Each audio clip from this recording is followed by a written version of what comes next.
Hello students, welcome Sunrise online classes. Now dear students, हम Taylor ji के बारे में पढ़ रहे थे। ओके, नाउ हमारा इससे जो पिछला टॉपिक था टेलर की प्रिंसिपल से रिलेटेड हमारा टॉपिक था। आई होप आपने उसका वीडियो देखा होगा। अब उसी के आगे के हम स्टेप चल रहे हैं टेलर की साइंटिफिक टेक्निक्स ऑफ मैनेजमेंट के बारे में। ये एक इम्पॉर्टेंट टॉपिक है। टेलर जी का ये कहना था कि आप जब भी आपके कोई फैक्ट्री या कंपनी चलाते हैं तो वहाँ आपको कुछ साइंटिफिक टेक्निक्स यूज़ करनी चाहिए। ओवरऑल ये 8 टेक्निक्स हैं, बट मेजर 3 हैं। ओके, कैसे इसको हम डिस्क्राइब करेंगे वो मैं आगे बताऊंगी आपको। ठीक है, तो यहाँ पर उन्होंने कुछ टेक्निक्स के बारे में बताया है, तो उसे हमें समझना है। यहाँ पर एक चीज़ की और मेरी रिक्वेस्ट है कि ये थ्योरी तो आप एक बार पढ़ेंगे तो आपको समझ में आ जाएगी, बट पहले मैं आपको इसका सिंपली कंसेप्ट बता देती हूँ कि वो कहना क्या चाहते थे। उन्होंने पहली जो टेक्निक दी है साइंटिफिक टेक्निक के बारे में, सबसे फर्स्ट टेक्निक दी है वो है फंक्शनल फॉर्मेनशिप। इस टेक्निक में वो क्या चाहते थे पहले हम ये देख लें। आपने फॉर्मेनशिप तो वर्ड सुना है, ठीक है, उसका वर्क कैसा होना चाहिए, उन्हें क्या करना है, इस चीज़ के ऊपर उन्होंने बहुत ज़्यादा साइंटिफिक मेथड्स डाले हैं। अब देखते हैं, यहाँ मैं एक एग्जांपल ले लेती हूँ। माना ये आपकी कोई फैक्ट्री है किसी चीज़ की, ठीक है ना। माना बिस्किट बनाने की ही एक फैक्ट्री है, ठीक है, बिस्किट की फैक्ट्री है। अब इस फैक्ट्री में 2 तरह के काम होंगे आपके। ओके, एक तो होगा आपका प्लानिंग का काम, ठीक है ना, और दूसरा काम होगा प्रोडक्शन का काम। ओके, प्रोडक्शन के काम को हम एक वर्ड और दे सकते हैं, ऑपरेशनल। सॉरी, कहाँ गया, ऑपरेशनल, ठीक है ना। प्रोडक्शन डिपार्टमेंट और ऑपरेशनल डिपार्टमेंट। तो कभी भी आप किसी भी कंपनी के अंदर काम करें तो आपके मेन 2 डिपार्टमेंट तो ये अलग होने ही चाहिए। ओके, ये अभी हम किसके लेवल पर बात कर रहे हैं, लॉ लेवल पर ही बात कर रहे हैं, क्योंकि यहाँ फॉर्मेनशिप की बात हो रही है। ठीक है, अब यहाँ क्या होना चाहिए कि आप पहले तो ये 2 डिपार्टमेंट आप वहाँ अलग कर दीजिए। फॉरमैन 2 तरीके से यहाँ पर अलग अलग तरीके में डिवाइड हो जाएंगे। कुछ फॉरमैन प्लानिंग डिपार्टमेंट में रहेंगे, कुछ फॉरमैन प्रोडक्शन डिपार्टमेंट में रहेंगे। ऐसा क्यों? क्योंकि जितने भी फॉरमैनशिप्स होती हैं वो ऐसा तो नहीं है कि सभी फील्ड में स्पेशलाइज्ड हो, ऐसा तो नहीं हो सकता। तो यहाँ पर टेलर ने ये कहा है कि दोनों अलग करो। दोनों के अलग अलग होने पर यहाँ पर वापस 4 तरह के फॉरमैनशिप होने चाहिए। किसमें? प्लानिंग के अंदर और प्रोडक्शन के अंदर में भी इन्होंने 4 फॉरमैनशिप की बात कही है, या फिर ये कह दें 4 एक्सपर्ट इनको फॉरमैन इधर चाहिए, 4 एक्सपर्ट फॉरमैन इधर चाहिए। कुल मिलाकर बात हो गए 8 एक्सपर्ट की बात। आई होप कोई कंफ्यूजन ना हुआ।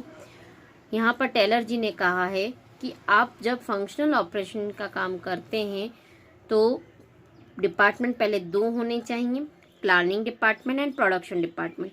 अब यहाँ इन दोनों डिपार्टमेंट में भी क्या होगा, हर एक अलग अलग लेवल्स आएंगे, तो वहाँ पर भी आपको 8 स्पेशलाइज्ड लोगों की ज़रूरत है, 8 एक्सपर्ट लोगों की ज़रूरत है।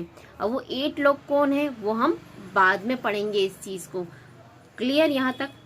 अब ये बात आती है कि यहाँ पर इस तरीके से करने का कारण क्या था। यहाँ इस तरीके से करने का मेन रीज़न ये था कि हर एक प्लानिंग के अंदर हर एक जो फॉरमैनशिप होता है या स्पेशलाइज्ड या एक्सपर्ट, कोई भी वर्ड कह दो, वो हर एक फील्ड में एक्सपर्ट नहीं हो सकता। कुछ फॉरमैनशिप प्रोडक्ट में एक्सपर्ट होंगे तो कुछ प्लानिंग में एक्सपर्ट होंगे। प्लानिंग में भी बहुत सारी प्लानिंग की जाती है, जैसे कितना टाइम लगेगा, कितनी कॉस्ट आएगी, कैसा मटेरियल यूज़ करना है, कौन से मेथड से काम करना है, ये सब भी तो प्लानिंग करनी होती है। तो हर एक में हर एक फॉरमैन इस चीज़ में एक्सपर्ट नहीं होता है। किसी की कैलकुलेशंस अच्छी होती हैं, किसी की प्रोडक्शन में कैसे लोगों से काम करवाना है, कैसे उन पर लीडर करना है, तो हर एक के अलग अलग एक्सपर्ट्स होते हैं। तो वहाँ पर उन काम को और डिवाइड किया जाता है। तो ऐसा टेलर जी का कहना था। देख लेते हैं यहाँ पर, in this technique Taylor suggested the division of factory in 2 department. कौन से हैं वो 2 department? Planning department and production department. As Taylor felt that worker must be free from the burden of planning and they must concentrate on work and production. इससे क्या होगा कि अगर जब हमने ये 2 डिपार्टमेंट बना दिए हैं, प्लानिंग और प्रोडक्शन, तो उससे वर्कर क्या हो जाएंगे? फ्री हो जाएंगे। कुछ वर्कर्स प्लानिंग के अंदर चले जाएंगे और कुछ वर्कर प्रोडक्शन में चले जाएंगे, तो उनका वर्क का बर्डन कम हो जाएगा। नहीं तो एक वर्कर पहले प्लान कर रहा है, फिर उसका प्रोडक्शन कर रहा है, तो इट मीन्स वर्क का बर्डन हो जाता है। सारे वर्क पर बर्डन हो गया। यहाँ पर क्या हो गया? वर्क का डिवीजन कर दिया गया है, तो वर्क का बर्डन हमारा क्या हो गया? कम हो गया।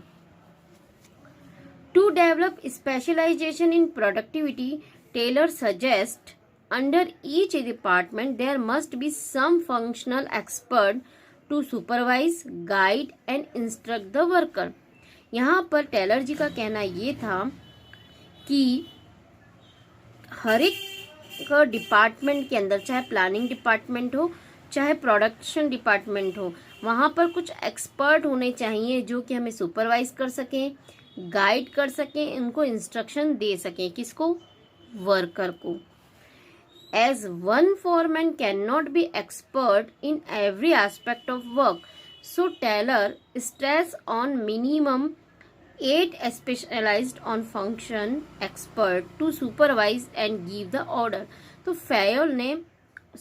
टेलर ने ये कहा कि उनके लिए मिनिमम हमें 8 स्पेशलिस्ट की ज़रूरत होगी या 8 एक्सपर्ट की ज़रूरत होगी।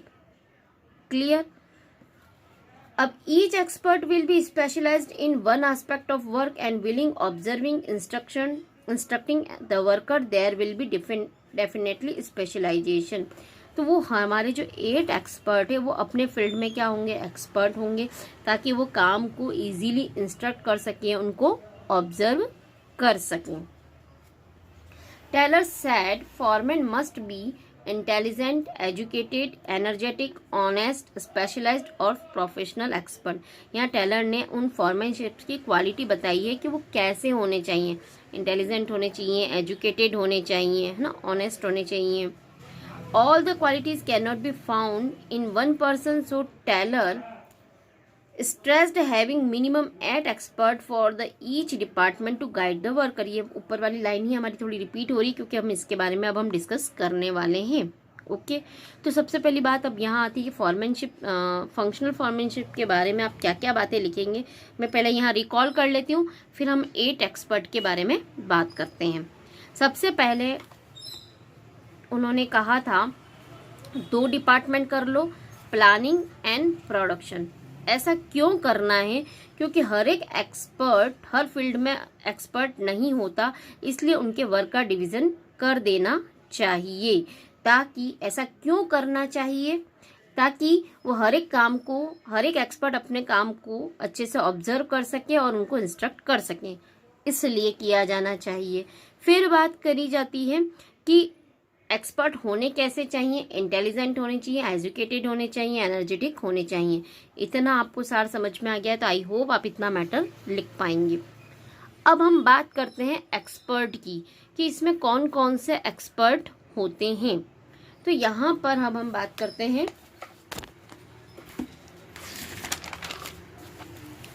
कि यहाँ जो एक्सपर्ट होंगे 2 तरीके से। एक तो चलते हैं सबसे पहले प्लानिंग, ठीक है ना। प्लानिंग के अंदर मैंने आपको हाईलाइट करके बता दिया था कितने एक्सपर्ट होंगे, 4 एक्सपर्ट होंगे, ठीक है। सबसे पहले की बात करते हैं हम, वो है रूट क्लर्क। अब ये रूट, जैसे कि नाम से ही आपको पता चल रहा है, ये रूट का मतलब क्या होता है, जो हमें दिशा बताता है। तो यहाँ रूट क्लर्क या रूट फॉरमैनशिप कह दो या रूट एक्सपर्ट कह दो, इसका काम क्या होगा, ये बताएगा कि आपको पहले ऐसे काम करना है, फिर ऐसे करना है, फिर एक ऐसे करना है, ऐसे करना है, ऐसे करना है। मतलब एक प्रॉपर वे बताएगा कि काम जो है वो इसी तरीके से होगा फैक्ट्री के अंदर। तो वो पूरा रूट हमें डायरेक्ट करेगा। तो वो तो हो गया हमारा रूट एक्सपर्ट। ठीक है, फिर आता है हमारा रूट एक्सपर्ट के बाद में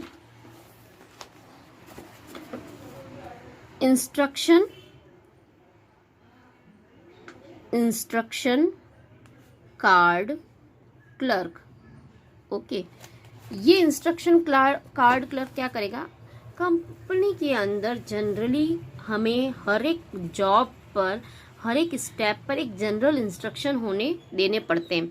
आप ये काम इसी तरीके से करेंगे, यहाँ पर इस काम को आपको ऐसे करना है। जो जनरल इंस्ट्रक्शन ड्यूरिंग के दौरान होते हैं वो इंस्ट्रक्शन देने का काम करेंगे। ठीक है, फिर है टाइम एंड कॉस्ट क्लर्क। ये क्या करेगा, ये काम करता है कि वो हर एक job, it means production job में, इट मीन्स कोई भी हमारा प्रोडक्ट होने वाला है, उस प्रोडक्ट को बनाने में कितना टाइम लगेगा, उसके टाइम और साथ में कितनी कॉस्ट लगेगी, इस चीज़ को ऑब्जर्व करेगा और उसकी एक पूरी शीट प्रिपेयर करेगा कि हम 1 डे के अंदर हम इतना माल बना सकते हैं और उस माल की इतनी कॉस्ट आएगी। ये सारा कैलकुलेट करने का काम इस प्लानिंग डिपार्टमेंट के क्लर्क का होगा।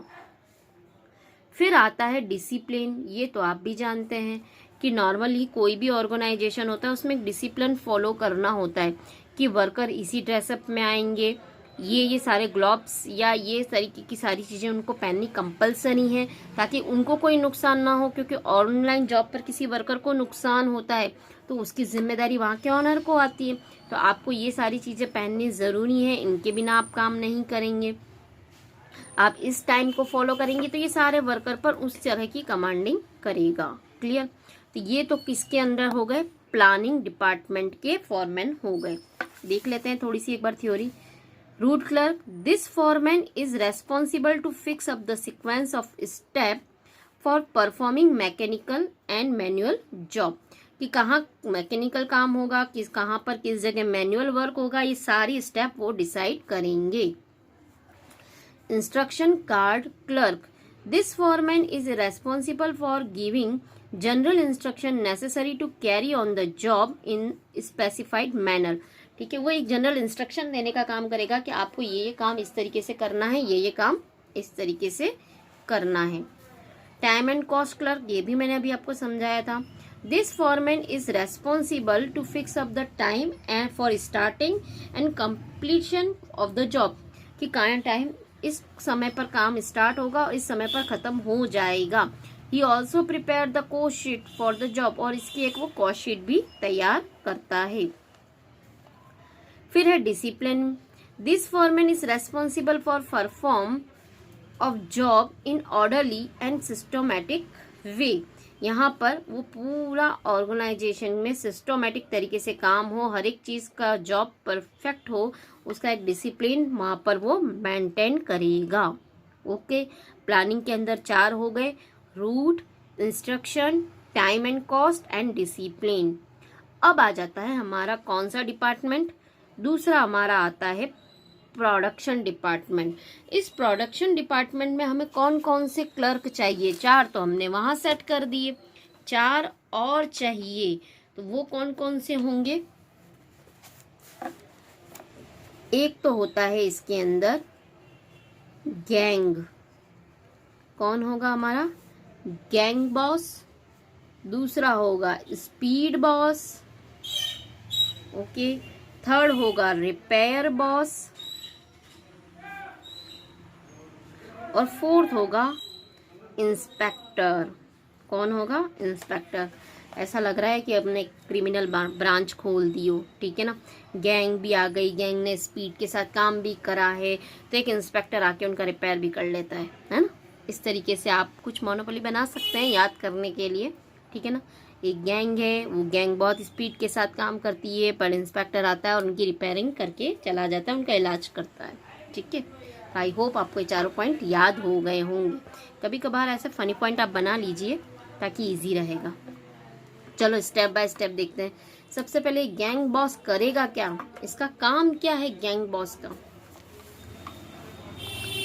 He arrange all mechanical tools and other resources required for performance of the job so there is no delay। यहाँ गैंग जॉब का काम क्या है, वो जो भी मैकेनिकल टूल्स की रिक्वायरमेंट है या जो भी रिसोर्सेज हैं, ठीक है ना, किसी काम को करने के लिए वो टाइम पर अवेलेबल हो जाए ताकि कोई काम डिले हो ही ना, वहाँ पर कोई चीज़ रुके ना। जनरली एक बात करें, आपकी कोई एग्ज़ाम चल रही है, उस एग्ज़ाम के अंदर सपोज आपका सोशल का एग्ज़ाम चल रहा है, सोशल के एग्ज़ाम में आपको मैप फील्ड करना है। नीचे ऑफिस में जाते हैं, अगर वहाँ पर मैप नहीं होते हैं तो ऐसी स्थिति में बाज़ार से मंगाने पड़ेंगे। तब इतने में आपके एग्ज़ाम का टाइम हमें क्या करना पड़ेगा, उस ड्यूरेशन को बढ़ाना पड़ेगा। क्यों? क्योंकि एक छोटी सी चीज़ मैप स्कूल में नहीं थे, इस वजह से बच्चों का पेपर टाइम पे ख़त्म नहीं हो पाया, वर्क क्या हो गया, तुम्हारा डिले हो गया। तो ऐसी चीज़ में गैंग बॉक्स करेगा क्या कि जो भी जॉब इम्प्लीमेंट होने जा रहा है उससे पहले उसके सारे रिसोर्सेज होने चाहिए, वर्कर खाली नहीं बैठना चाहिए, सारी चीज़ें कंप्लीट पहले से ही होनी चाहिए। ओके।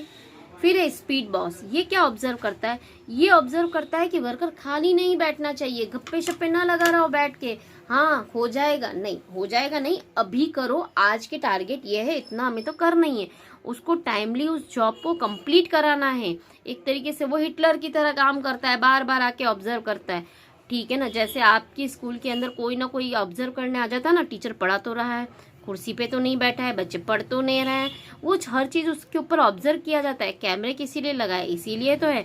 एक तरीके से कैमरा आपका स्पीड बॉस की तरह ही तो काम कर रहा है। भाई क्लास में पढ़ाई तो हो रही है, मटर गश्ती तो नहीं कर रहे हैं टीचर और स्टूडेंट, तो इस चीज़ को ऑब्जर्व रखना पड़ता है। तो वही चीज़ है कि एक ऐसा फॉर्मेट लगाया जाता है, वो प्रोडक्शन डिपार्टमेंट में बार बार ऑब्जर्व करता है कि वर्कर्स का सही यूटिलाइजेशन हो रहा है या नहीं हो रहा है, क्या काम समय पर कंप्लीट हो पाएगा या नहीं हो पाएगा। ओके। फिर बात आती है रिपेयर बॉस, थर्ड हमने डिस्कस किया था। रिपेयर बॉस ये क्या करता है, ये करता है कि इसका काम जो भी मशीन खराब हो जाती है या उनको सही कंडीशन में रखने के लिए बार बार किन चीज़ों की ज़रूरत है उनको मेंटेन करके रखता है। This boss ensure that machine and tools are kept in working condition. It means ऐसा तो ना हो जाए कि हम बसेस चलाते हैं तो बसेस कहीं बीच में बंद ना हो जाए, उसके अंदर पेट्रोल कहीं ख़त्म ना हो जाए, तो ये सारी चीज़ें पहले से ही फिनिशिंग रखनी होती हैं। इसके अंदर किसी भी तरीके के काम डिले ना हो या कोई और नुकसान ना हो, तो ये उसका काम करेगा। फिर बात आती है इंस्पेक्टर। अब ये क्या करने वाला है, इंस्पेक्टर की तरह ही काम करेगा। वो भी क्या करेगा, चेक करेगा। क्या चेक करेगा, this boss keep a check on quality.